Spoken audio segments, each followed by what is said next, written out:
Bon, super, super. Bon, alors, bonjour à toutes et à tous, parce que c'est l'Alsace. L'Alsace qui est branchée avec Saint-Denis-la Réunion, c'est super. C'est froid là-bas. Ouais. Vous n'aurez pas l'Alsace et la Moselle. Il neige. Et la demoiselle. Tout le monde est, tout le Bon, monde t'écoute. en tous les cas, alors je ne sais pas si Philippe vous a expliqué.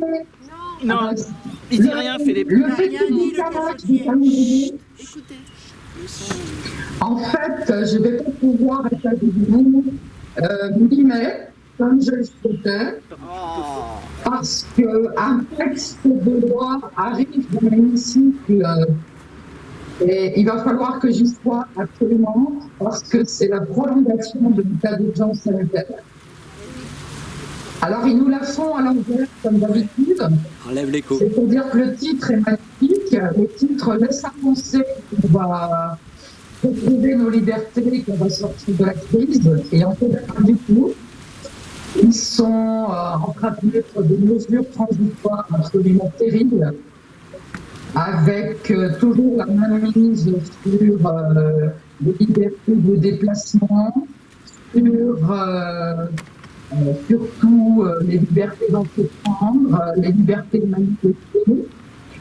Et ce qui est complètement incroyable et qui pointe le bout de nez dans ce texte, c'est que les gens positifs, dont on ne sait pas s'ils sont malades ou pas malades, bien sûr tout ça c'est jamais précisé, pourront être maintenus en quarantaine dans un lieu choisi par le préfet.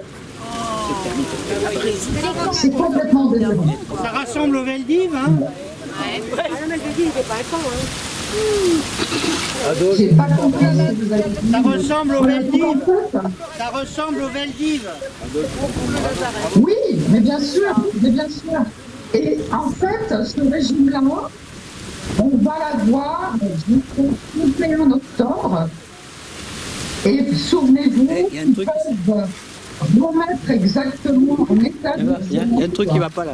Alors, pour vous, c'est peut-être compliqué de comprendre la différence entre les mesures transitoires et l'état d'urgence, mais tout ça passe par un arsenal législatif qui fait qu'ils peuvent tout décider absolument par décret.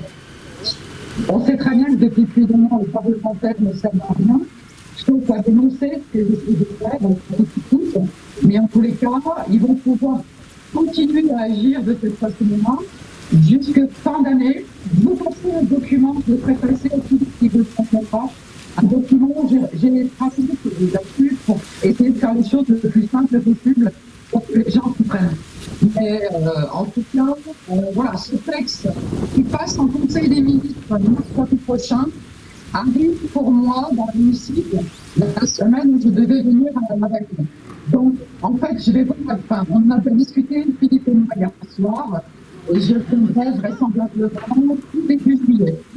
Voilà. Donc, il faut être un peu patient. Toi aussi? Le 2, moi le 11. Stop à l'état d'urgence. On va fêter. On va fêter. Elle arrive quand elle. Je vais vraiment fêter. Il y a un problème? Je vous entends pas. Ah, mais non, c'est pas. On dit rien, nous. On dit rien, on On t'écoute. t'écoute. Stop à l'état d'urgence Et sanitaire. si je viens début juillet, j'essaye en plus d'emmener dans ma valise Carlo Breda. C'est qui? C'est qui ce mec-là? Mais en tous les cas, ce que je voulais oui, vous parce dire que le vraiment, conseil c'est scientifique à la que Réunion. d'abord c'est remarquable que vous faites parce que c'est bien de prouver qu'on peut être à l'extérieur, faire du sport. Et bravo pour d'abord pour votre prise de parole, parce que le texte qui a été lu il n'y a pas si longtemps est absolument magnifique. Et merci pour ça, on le partage ici dans le protocole, c'est très très important. Et vraiment, enfin, vous le faites, j'en suis sûre, mais deux choses pour moi très importantes.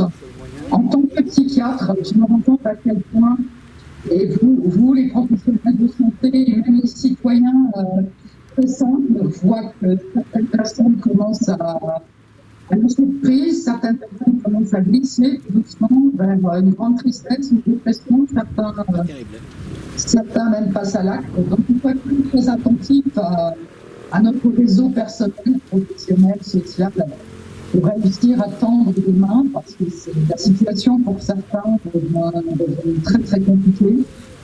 Et aussi, mais c'est ce que vous faites aussi, c'est continuer à expliquer, continuer à éveiller, parce que voilà, c'est vrai que c'est très compliqué de trouver des bons mots en tellement factuel avec des chiffres que tout le monde a envie de comprendre et comprendre. Mais il faut continuer, coûte que coûte, parce que je suis certaine d'abord qu'il y a la lumière au fond du tunnel, ça c'est clair. Je suis profondément optimiste et je sais qu'on va s'en sortir. Et il faut tenter de colmater les brèches et d'avoir le moins de place possible. Donc c'est chacun, dans notre quotidien, c'est l'attention de tous les instants, et c'est le lien social, et c'est ce que vous faites, c'est absolument magnifique. Merci. Merci Martine. Merci à toi.